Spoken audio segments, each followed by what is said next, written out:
स्वागत है दोस्तों। स्टडी फॉर यूपीएससी में हम लोग आज मॉडर्न इंडिया पार्ट 8 पढ़ेंगे, जिसमें यूरोपीय कंपनी की प्रतिस्पर्धा चल रही थी और कर्नाटक युद्ध में प्रथम कर्नाटक युद्ध हम लोग पढ़ लिए थे। अभी हम लोग द्वितीय कर्नाटक युद्ध के बारे में पढ़ेंगे। तो पहली बात तो ये देख लेते हैं कि इस द्वितीय कर्नाटक युद्ध का कारण क्या था। तो यूरोपियों की राजनीतिक महत्वाकांक्षा और राजनीतिक हस्तक्षेप, खासकर फ्रांसीसियों की जो राजनीतिक महत्वाकांक्षा था ना, वो इसके लिए ज़्यादा जिम्मेदार था। ठीक है, तो ये बात याद रखिएगा। ठीक है, असल में हुआ क्या कि फ्रांसीसी गवर्नर थे एक, जिनका नाम है डुप्ले।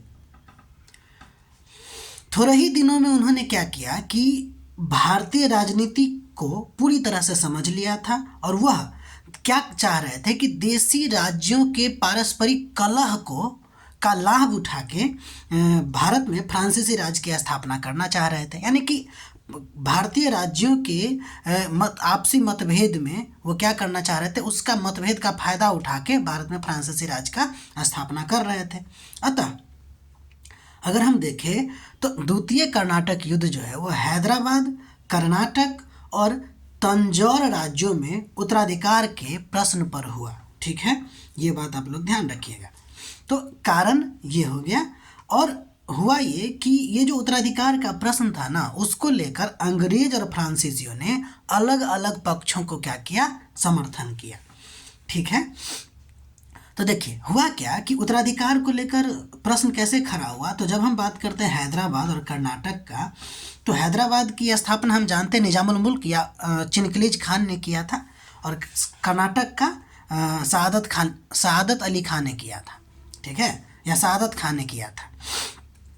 हुआ क्या कि निजामुल मुल्क, हैदराबाद में निजामुल मुल्क की मृत्यु के बाद दो उत्तराधिकार सामने आ गए उत्तराधिकारी, एक तो नासिर जंग और दूसरा मुजफ्फर जंग। ठीक है, जबकि कर्नाटक में भी आपको दो उत्तराधिकारी सामने आते हैं, एक अनवरुद्दीन और दूसरा चांदा साहेब। ठीक है, या चंदा साहेब। ठीक है, अब ध्यान दीजिए हुआ क्या कि ये जो डुप्ले थे ना, वो आपको एक प्लान क्या बनाए कि वो मुजफ्फर जंग और चांदा साहेब के साथ मिल के एक प्लान बनाए और कहे कि एक एक करके दोनों जगहों से पराजित करके अपना राजा स्थापित करते हैं। ठीक है, तो प्लान बनाया और उनके बीच में एक संधि हुई और फिर एक युद्ध लड़ा जाता है जिसका नाम है आम्बूर का युद्ध। 1749 ये कर्नाटक में हुआ था, और मुजफ्फर जंग, चांदा साहेब और फ्रेंच सेना, यानी कि डुप्ले के नेतृत्व में फ्रेंच सेना मिल के आपको अनवरुद्दीन, जो कि कर्नाटक के नवाब बनने वाले थे, उसको पराजित किया, और चांदा साहेब को यहाँ क्या किया गया, बनाया गया आपको यहाँ का नवाब। अब बाकी था इसका, तो फिर से 1750 के आसपास में आपको हुआ क्या कि मुजफ्फर जंग, चांदा साहेब और फ्रांस, ये हम लिख दिए, चांदा साहेब, मुजफ्फर जंग और फ्रांस डुप्ले के नेतृत्व में, वो क्या किए, नासिर जंग को पराजित करने का काम किए। लेकिन हुआ क्या कि इसमें अब नासिर जंग जो है आपको युद्ध में ही मारा गया। तो फिर क्या हुआ, यहाँ पे मुजफ्फर जंग नवाब बन गया। ठीक है, एक्चुअली हुआ क्या कि जीतने वाला नासिर जंग ही था, लेकिन इस युद्ध में आपको मर जाता है ये, फलतः मुजफ्फर जंग ही आपको यहाँ का शासक बनता है।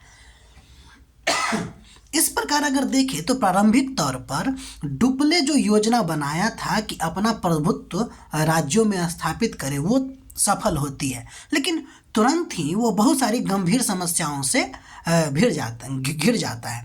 कैसे? चूंकि अंग्रेज भी तो आपको उपाय सोचेगा ना। तब देखिए क्या हुआ कि कर्नाटक की राजधानी हुआ करता था अर्काट, उस पर क्या किया, क्लाइव ने उसको घेरा लगा दिया लगभग 1750 के आसपास या 1751 के आसपास ही। और चंदा साहेब जो कि 4000 सेना था इनके पास, और क्लाइव के पास मात्र 200 सेना थी, फिर भी चंदा साहब इसको पराजित नहीं कर पाए और चंदा साहब यहाँ से निकल लिए। इधर आपको एक लॉरेंस नाम का अंग्रेज थे जिन्होंने ब्रिटिश सैनिकों, यानी कि लॉरेंस नाम का जो अंग्रेज था, वह ब्रिटिश सेना की मदद से त्रिचरापल्ली से भी फ्रांसीसी के सेना को भगाया। ठीक है, यहाँ सब पर पराजित हो रहा था, जिसके वजह से आपको फ्रांसीसी सरकार ने 1754 ईस्वी के आसपास डुप्ले को वापस बुला लेता है और गोडेहू को गवर्नर बना के यहाँ भेजता है। और गोडेहू आते ही क्या करता है, पांडिचेरी की संधि करके जो 1755 में होता है और द्वितीय कर्नाटक युद्ध की समाप्ति हो जाती है। देखिए, इस द्वितीय कर्नाटक युद्ध में एक तो आपको कारण ध्यान रखना, और ये सब जो है ना घटनाएं हुई कि कैसे कैसे घटना हुआ, ठीक है, इस बात को ध्यान में रखिएगा। अब हम लोग आगे बढ़ते हैं। कर्नाटक का तीसरा युद्ध भी आपको, चूंकि ये जो संधि हुआ, पांडिचेरी का संधि हुआ, अब दोनों पक्षों के द्वारा मान्यता मिलना बाकी था, एक तो फ्रांसीसी सरकार के द्वारा और अंग्रेजी सरकार के द्वारा। लेकिन हुआ क्या कि तब तक आपको यूरोप में सप्तवर्षीय युद्ध शुरू हो गया, और जैसे ही युद्ध शुरू हो गया तो इस संधि का कोई महत्व ही नहीं रहा, और फिर दोनों आपस में अपनी अपनी एक दूसरे के बस्ती पे आक्रमण करना शुरू कर दिया। तो तीसरा कर्नाटक युद्ध आपको 1758 से 1763 के आसपास हुआ, ठीक है, जिसका कारण यूरोप में सप्तवर्षीय युद्ध था।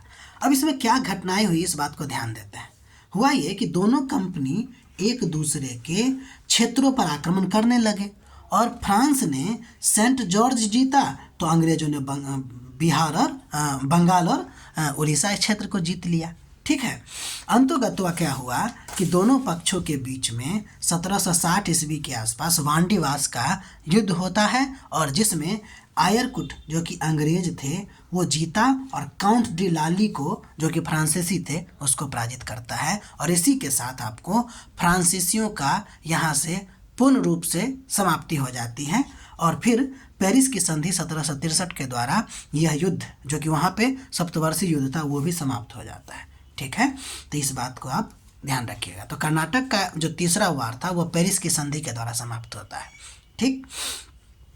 इस युद्ध का अपना एक महत्व है। इस युद्ध का महत्व ये था कि कर्नाटक का जो तीसरा वार था ना, वो आपको भारत में फ्रांसीसियों के भाग्य का निर्णय कर दिया। अगर हम डॉक्टर या आरसी मजूमदार के शब्दों में कहें तो कर्नाटक के युद्ध ने यह फैसला कर दिया कि भारत के स्वामी अंग्रेज होंगे, न कि फ्रांसीसी, ठीक है। तो ये बात आप लोग ध्यान रखिएगा और इसका नोट बनाइएगा। अब हम इस बात को गौर करते हैं कि फ्रांसीसी की असफलता और अंग्रेजों की सफलता के पीछे कारण क्या था, ठीक है। 4-5 पॉइंट देखते हैं।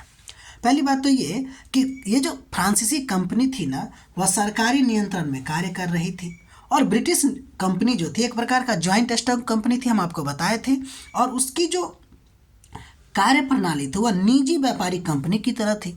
तो आप जानते हैं ना, निर्णय लेने की स्वतंत्रता आपको किसके पास ज़्यादा होगी, अंग्रेजों के पास ज़्यादा थी। इसीलिए पहली बात तो ये।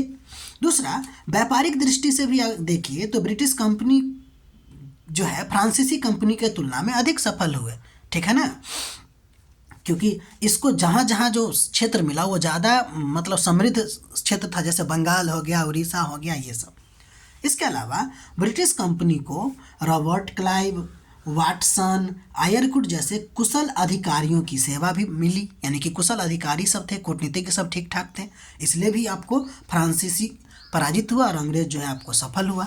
कुछ अन्य कारणों की अगर हम बात करें तो प्लासी का युद्ध की सफलता भी ब्रिटिश को बहुत ज़्यादा मदद किया, क्योंकि बंगाल के संसाधनों का लाभ मिला और इसका उपयोग वो दक्कन में किया, ठीक है। इसके अलावा फ्रांसीसियों की तुलना में देखें तो अंग्रेजों की एक शक्तिशाली नौसैनिक बेड़ा भी था, जो भारत में ब्रिटिश प्रभुत्व को स्थापित करने में इसको मदद पहुंचाया, ठीक है। एक अन्य कारणों में देखें तो फ्रांसीसी जो है ज़्यादातर यूरोप राजनीति में उलझा रहा, वह भी उसकी असफलता का एक प्रमुख कारण बनता है। तो ये था आपको फ्रांसीसी कंपनी के पराजित होने का कारण। अब हम लोग ये डुप्ले के बारे में देखने की कोशिश करेंगे, ये बहुत अच्छा टॉपिक बन सकता है, ठीक है। तो देखिए, डुप्ले की अगर हम बात करें तो पहले हम इसमें परिचय और डुप्ले की नीति को देखेंगे, फिर फ्रांसीसी की असफलता में डुप्ले उत्तरदायी तो था कि नहीं उसको भी हम लोग देखेंगे, और फिर डुप्ले और क्लाइव का हम लोग मूल्यांकन भी करेंगे। ये पूर्ण रूप से आपको मेंस बेस्ड टॉपिक ही है, ठीक है। अब हम लोग जो पढ़ेंगे वो ब्रिटिश का बंगाल में हस्तक्षेप पढ़ेंगे मेन। पहले अभी इसको तीनों टॉपिक को देखने के बाद, ठीक है, वो हम लोग का नया अध्याय शुरू होगा। देखिए, तो पहले हम लोग डुप्ले का परिचय देख लेते हैं। ये बहुत VBI है कि वह जो है ना एक योग्य सेना नायक था, दूरदर्शी राजनीतिज्ञ था और निस्वार्थी देशभक्त था। ठीक है, ये बातें इसके परिचय में कुछ तो बात लिखना होगा ना। मेन बात यहाँ से शुरू हो जाती है कि 1741 ईस्वी में डुप्ले जो है वो पांडिचेरी का गवर्नर बनता है। ठीक है, और यह प्रथम यूरोपीय था जिसने भारतीय शासकों की आंतरिक राजनीति में हस्तक्षेप किया था। ठीक है, यह भी कहना गलत नहीं होगा कि यह वही पहला व्यक्ति था जिसने मुगलों की महान शक्ति की मिथ्या भावना का पहले पता लगाया। यानी कि यह एकदम ऐसा व्यक्ति था जिसने क्या किया कि भारतीय राजनीति के कमज़ोर पक्ष को समझ लिया था और उसको उजागर करने का भी कोशिश किया, और इसी कमज़ोर पक्ष को ये यूज नहीं कर पाया, और क्लाइव जो है उस बात को यूज करके अपना ब्रिटिश सत्ता को स्थापित कर देता है। ठीक है ना। अब देखिए, अगर हम बात करें तो वास्तव में ये तो और इम्पोर्टेंट बात है कि वास्तव में अगर देखें तो डुप्ले ने ही सहायक संधि प्रथा की शुरुआत किया था। ठीक है, उसके द्वारा पहली बार क्या हुआ था कि हैदराबाद के सूबेदार के खर्च पे फ्रांसीसी सेना को रखने की प्रथा चलाई थी। ठीक है, तो ये बात आप लोग डुप्ले के परिचय में ध्यान रखिएगा। ठीक है, आप लोग इसका नोट बनाते रहिएगा। ठीक है, छोटा छोटा वीडियो है, नोट बनाइएगा तो आप लोग को कुछ ज़्यादा समझ में आएगी। ठीक है, बाकी मिलते हैं हम लोग अगले वीडियो में। तब तक के लिए आप अपना ख्याल रखिए, पढ़ाई करते रहिए। हमारा प्रयास अगर आपको अच्छा लग रहा है तो लाइक कीजिए, शेयर कीजिए और सब्सक्राइब कीजिए। ठीक है।